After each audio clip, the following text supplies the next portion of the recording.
Hello again, friends. This is Dan once again with another Bible topic.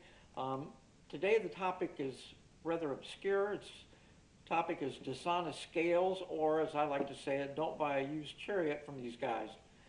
Um, it's really descriptive of people today, and when I talk about scales, I don't mean those evil, dishonest scales that are in our bathrooms that we use to weigh ourselves on. I'm talking about scales used in ancient times for selling, bartering, and are still used today, though not as frequently. The late Pastor Chuck Smith from Calvary Chapel, Costa Mesa, gave an example of how crooked merchants in biblical times would have two scales.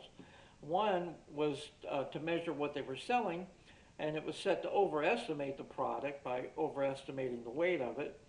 And then a separate one to weigh the customer's wares, but it was set to show like it was only a pound when maybe the customer actually was putting on there a pound and a half. The crooked merchant would even take out the scale and blow on it to act like, well, we're not even going to include the dust in this measurement. The methods may have changed, but the act of cheating customers is just as true today as it was back then. There's a story also of the origin of the word sincere that goes along with the dishonest scales story. The story is disputed by some scholars, and when they dispute it, you can almost hear a condescending sniff in their argument, but I haven't found a reasonable alternative, so I'll share the story as it is popularly shared.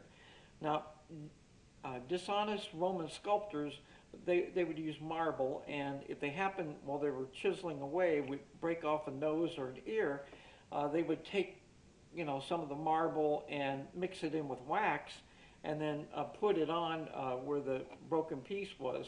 And it would be hard, if they were good at it, it was hard for customers to tell the defect. There was no show me the Carfax back then available. So the customer would take the sculpture home, and then when it got to be summer and it got hot out, they would see the nose start to melt off, and then they would realize that they got snookered. And the word sincere comes from the Latin sine cere, which means without wax or honest. Now, like I said, not everyone agrees that this is the origin, but it sounds reasonable to me, and you can decide for yourself. It doesn't mean I'm right.